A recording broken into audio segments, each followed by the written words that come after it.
The West claims to take a strong line against terrorism. In January 2015, world leaders from nearly 50 nations joined with almost 4 million citizens in France to demonstrate against the killing of 17 people in Paris. But consider this. In December 2014, around 150 people, mainly children, were murdered by terrorists in Pakistan. The media reported it and then moved on.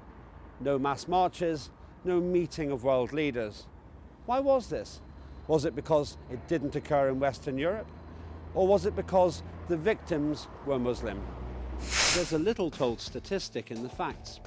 In the last 70 years, soldiers from mainly Christian countries have been responsible for far more human casualties than all the so-called Muslim extremists put together.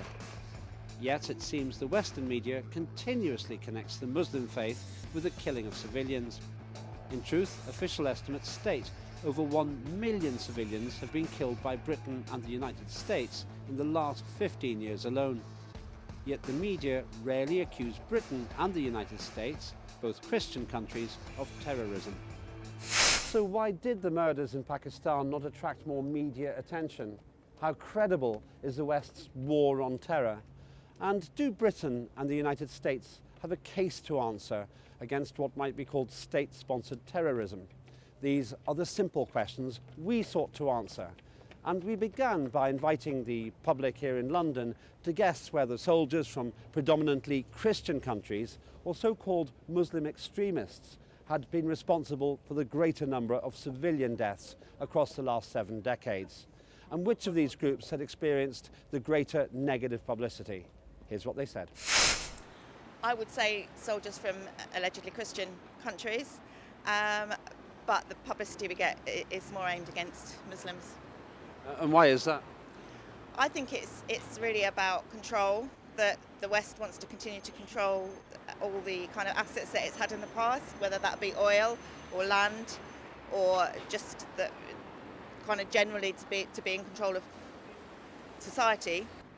I would think that the western part killed more people, more civilians, but covered more it was from the extremists recently in the last couple of years, especially since 9/11 in America, but all over I would say it's the western people. Who gets the worst media? Would you say the Western people or the Muslim extremists? Oh, certainly the Muslim extremists. Which group has killed more civilians in the last 70 years? Soldiers from ostensibly Christian countries or the Muslim terrorist groups across that time? Probably Christians.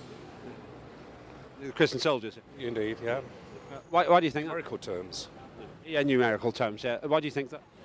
The sheer scale of bombing and military operations. Which gets the worst press? Probably Muslim press. Yeah. The soldiers from the mostly Christian countries. And which gets the more negative press? Those soldiers or the Muslim extremist groups? The Muslim extremist groups. And why is that, do you think? I think it's partly propaganda. I think it's partly newsworthy because it's affecting our army personnel on the ground, and therefore it sells newspapers. But I think if you look at the atrocities that we've carried out across the world in the last 300 years, I think they stack up significantly worse than many of those terrorist situations. And when you look at the borders in the Middle East, which are all straight lines, they weren't straight lines originally. To be quite honest, the way the situation's going in a minute, it's very hard to, really to who actually is the worst. To be quite honest, I can't really answer that. Who gets the worst press? At this present day, at the moment, it has to be like the Muslim side of the religion, yeah. So who has killed more civilians in the last 70 years? Military forces from Christian countries or so-called Muslim extremists? And which of these groups has experienced the greater part of negative media coverage? We asked our experts to clarify the facts of the matter. It's soldiers of the Christian, because we are seeing that how many million people being killed in Japan, how many million people being killed in Europe when the Second and First World War they are the Christian military, not the Muslim military. This is what happened in the ground. This is a lack of the Muslim countries' media, because they don't say the truth all over the world. It's because the international communities don't get the truth, and they forgot. They forgot what happened. They forgot that Hitler killed a million of people in Europe, and even American, they killed a lot of people, and the French killed a lot of people in Africa, and they forgot this. I forgot all of these kind of things, and just remember what happened recently. I think without a doubt we know that it's been mainly many of these soldiers from Christian countries, Christian majority countries, which have killed many people in the name of democracy and freedom. And actually they're the ones that have received the least negative coverage. And I think that's what angers a lot of Muslims around the Muslim world. If you look at, for example, Sykes-Picot, the plans that were put together to carve up the Muslim world, those plans have impacted the Muslim world so much. They weren't borders, they created scars in the Muslim community. And yet, within those scars, we've had to suffer and we've had to toil and struggle. And yet, when Muslims try to change their condition and to be free from this oppression, they're the ones that are seen as extremists. We know that Britain and America have been responsible for the deaths of over 1 million civilians in the last 15 years. Does this make those states guilty of terrorism? The public said this. I don't think it's a form of state-sponsored terrorism. I think that we have a lot of issues and we're dealing with them in the wrong way. I wouldn't call it terrorism because I genuinely don't believe that's the fact, but I think we need to take a long, hard look at how we are dealing with issues, and rather than trying to fight fire with fire, come out with some better solution that is, obviously agreed by UN and other people, but education's a good starting point, and not just going in guns blazing. I totally agree, and I think there's a lot of sanctions as well sometimes put on countries as well, which I'm not too political, I'm not too involved in politics. I don't have an interest in general, but when politics have arguments or whatever with different countries, I feel civilians suffer for no reason. I think that would definitely require them to answer those questions, because I can also imagine a lot of these deaths would have been in a relatively small number of countries: Iraq, Afghanistan, maybe Pakistan, some other areas in the east, basically. So yes, I do think they should be answerable for those questions and for those killings, basically. Yeah. If it's done in accordance with United Nations agreements, then I don't think we could classify it as such. Of course, like if they do terrorise other people, of course you should call it terrorism as well, but obviously because we are Western people, we don't do it. Mr. Blair has got a lot to answer about all of this when he joined forces with the American president, what was his name, Bush, I think, yeah, Mr. Bush, so when they got together and certain elements weren't really looked into properly, they just went gung-ho and away we go and that's it, This is clearly an unsettling question for the British public.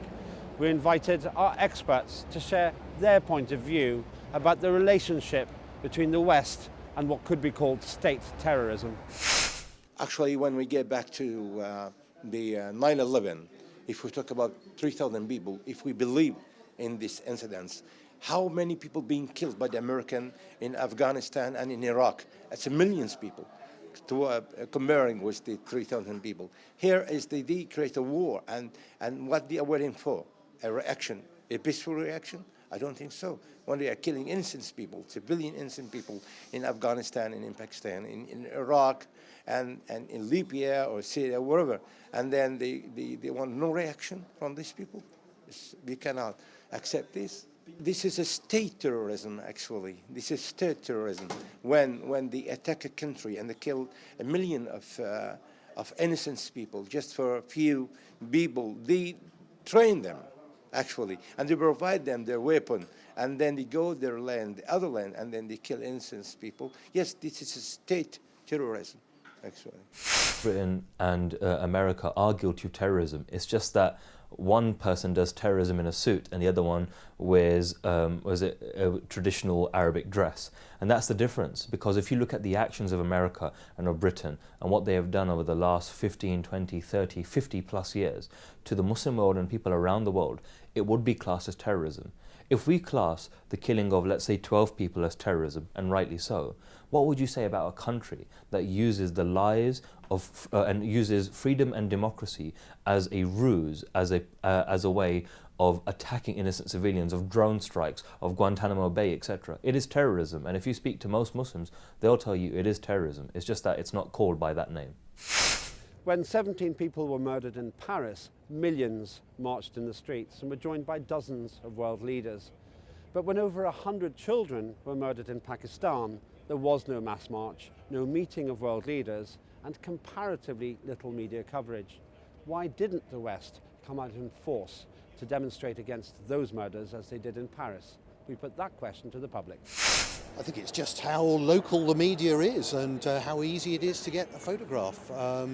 We see that all the time in the media, and my children comment on it. You know, why is a death in this country more significant than a death overseas? And frankly, it's not. That's about news rather than significance. Probably because the French were keen on getting it out in the press, where, you know, in Pakistan they're maybe not that proactive. I think it must be because of the bias of the Western press. As an English person, it does strike me as sometimes strange that, you know, in terms of numbers, we focus on a very small number of people when larger numbers are killed in lots of other places in the world. I think there's very much a feeling of us and them. And these people are like us, they're the same colour as us, they may not necessarily speak the same language, but there's a kind of common understanding. We are Western Europeans, and even if you look at the American people, they've got a very similar Western European kind of approach to life in many, many ways. And I think that's, people tend to just not look at what the cultures or the histories of other people are. That's a very difficult question, but I think it is because most of the news and most of the news we hear here is being published by press that is based in the West. So from our point of view, it's, I think, largely a question of our people or our society being heard, as opposed to them over there somewhere in a faraway country that many people have never been, might not even know anybody who's been there because they're also not really on the kind of tourist trail. So it seems the media response alters depending on whether these incidents occur in the West or somewhere like Pakistan. We invited our experts to consider why the media reaction alters in this way. Double standard. Obviously, it's double standard, especially why the 40 leaders, international leaders, moved to Paris to participate in the condolence of the 17 people which have been killed. And how about the 2,000 people killed a few months ago in Gaza, or 150 people in Pakistan, and hundreds or thousands of people killed in Central Africa also, and 27,500 people killed in Egypt by Sisi's regime. And the international community keep quiet about all of these crimes. And even the leaders keep quiet, and they do not recognize what happened in Egypt as a military coup till this moment. They do not recognize that what happened in Central Africa or Niger, it's human crime against the Muslims or against human beings. The reason is very simple. Our skin color is different and our religion is different. Yes, I know that one of the people that were killed in France, there were some Muslims that were killed as well by the terrorists. But the reality is, it's that our blood is not valued as much as it is as the blood of Western civilians. And you know, you're right, it was horrific attacks in Pakistan, and there have been horrific attacks around the world. We look at the drone strikes that take place, what happened in Gaza when Israel bombed Gaza. And yet there was no international outcry. There were no journalists saying, I'll show solidarity with my fellow journalists in those countries. There were no je suis Charlie or je suis Palestinian or anything. None of that stuff. And the reason is because our blood is not considered as worthy. It's considered cheap. And also, very simply, the oppression of Muslims that's caused by foreign policy is not allowed to be given airtime, because if it is given airtime, then it goes against the narrative that many of the Western political elite are trying to pump out, and that is that we are at war with Islamic terrorism. Actually, Islamic terrorism, if there is such thing as Islamic terrorism, these people are a product of foreign policy that has been enacted for many decades by Britain and America. This pie chart is the FBI's own record of who committed terrorist attacks in America between 1980 and 2005. We wondered if any of the information in this chart surprised the public. The Jewish extreme is 7%. Well, that does surprise me. Islamic extreme 6%. Communist 5%. Well, that has surprised me, yeah. I must admit. Well, the vast number, 42%, that's quite a lot. That's quite a lot. That is quite a lot. It's actually quite small when you think about it. The Islamic extremists, it's tiny compared to, I mean, if you look at the Latino percentage, that's massive, but it's not big at all. I don't know why it's covered more. I'm not too sure, but yeah, you wouldn't think it's such a small minority compared to everywhere else. Well, I think if you look at the statistics here, and you've got Islamic extremists as 6%, compared with, for example, Latino 42% and extreme left-wing groups 24%, most people will probably see it the other way around, because that's the message that we get. So the Islamic extremists have only 6% in that whole chart, which is surprisingly less. So instead of what was covered, it says like everywhere are like extremists and they are behind every corner, and then you have here Latinos, which are covered 42%. So that's actually very surprising. You know, again, I think there seems to be a lot of Islamophobia at the moment. You know, the Muslim terrorists seem to be highlighted. I'm not saying they're good people, they're, you know, terrible people, but again, you know, you've got other terrorist groups in the world that they don't seem to be highlighted at all. It doesn't necessarily surprise me. I think the majority of US civilians would probably think Islamic extremists would be much higher. I wouldn't have thought that because I think that it's very often blown out of proportion. Whilst it's terrible in many ways, I don't think that you know, there's worse things are happening around the world every day. Well, it's surprising, but you know, it depends what statistics you gather, doesn't it? As always. It just seems to be in the news all about, you know, the Muslim side of things. You know, obviously are getting a rare deal at the moment because, you know, there's good and bad and everywhere, but, you know, obviously, yeah, I can see there's hidden agendas in other parts of the world that we don't really know about, you know. So the public are clearly surprised by these facts. We spoke with our experts about the little-known statistics around who causes terrorism in America. You know that the media is in the hand of economy, and the media is in the hand of the Jewish people. They're ruling it, either in the United States or in Europe, and then they choose the way which they spread their own benefits, and either in economy or either to their case just in Palestine. Yes, what happened in the 2,000 people being killed in Gaza a few months ago? Nothing. There's no any kind of reaction coming from the international media. Well, nothing surprises me about this pie chart. It's something that we all know to be true.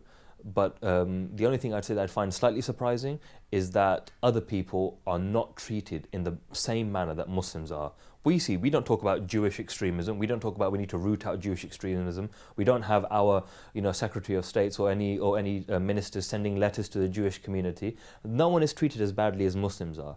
So to be honest, I'm not surprised by that pie chart because we've all seen it and the reality is around us. It's just that Muslims are much more demonized, and that's not going to change while we have many members in the media outlet who hate Islam.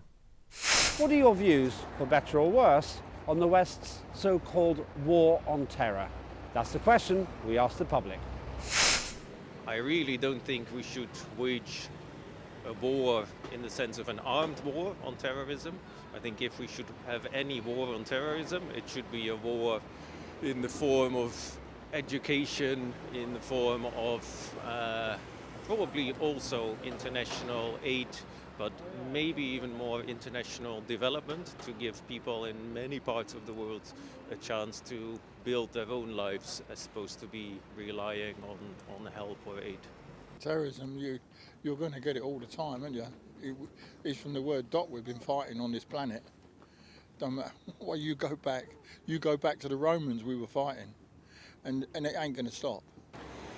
I think it is self-styled. I think that, again, as I say, it's about control. It's about controlling the population. It's about giving the state more opportunities to snoop on us, which maybe at the moment might not be.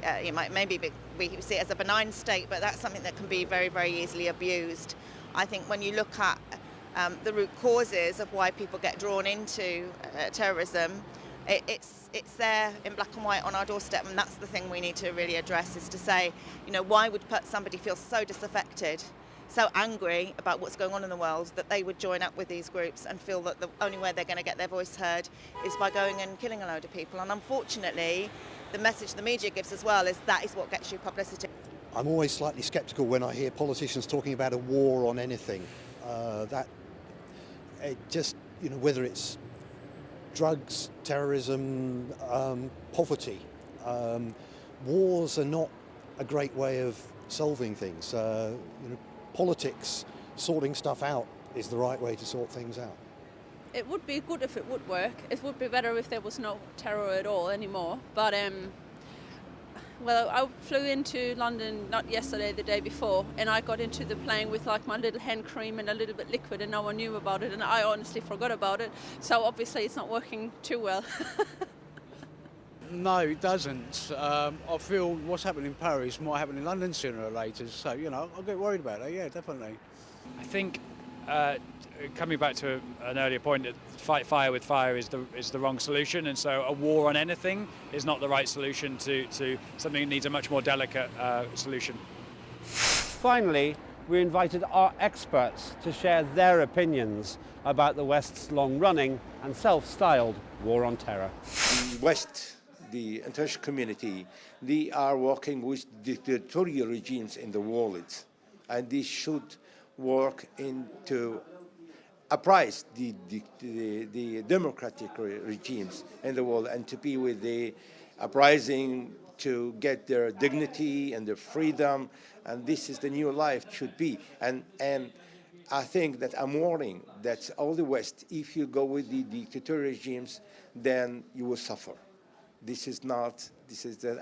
will always suffer because there are injustices, and you don't go away from this injustice. My criticism of the war on terror are very simple. It's not a war on terror, it's a war of terror. If you talk to most Muslims in the Muslim world, they'll tell you that they have suffered even worse at the hands of the West's battle for freedom and democracy than they have under the dictators that they've had in the past. And the reality is this war on terror, it's never ending. It's a war on an emotion. Terror is an emotion. How do you quantify that? How do you measure when the emotion of terror is over? It will never finish. And the terror threat is always being changed. We have a terror threat in this country or that country or these individuals. Muslims will always be targeted. So my criticism of the war on terror are simple. One is that it treats our blood as cheap. It causes more Islamophobia in Western countries against Muslims, and we've seen more attacks on Muslims. And the other thing is that it causes even more terrorists to be created in the Muslim world, because they are born out of only one thing, and that is hatred for the West. And why would they hate the West? Because of its foreign policy, and that is the war on terror. The media persistently portray terrorism as an almost exclusively Muslim problem. Yet non-Muslims are responsible for the vast majority of civilian casualties across the last 7 decades. Indeed, the FBI's own statistics across 25 years indicate that so-called Muslim extremists are responsible for fewer terrorist attacks than so-called Jewish extremists. But the perception in the media is very different. And as long as that persists, then this guarantees an increase in prejudice against those who are following what is in reality one of the world's most peace-loving faiths.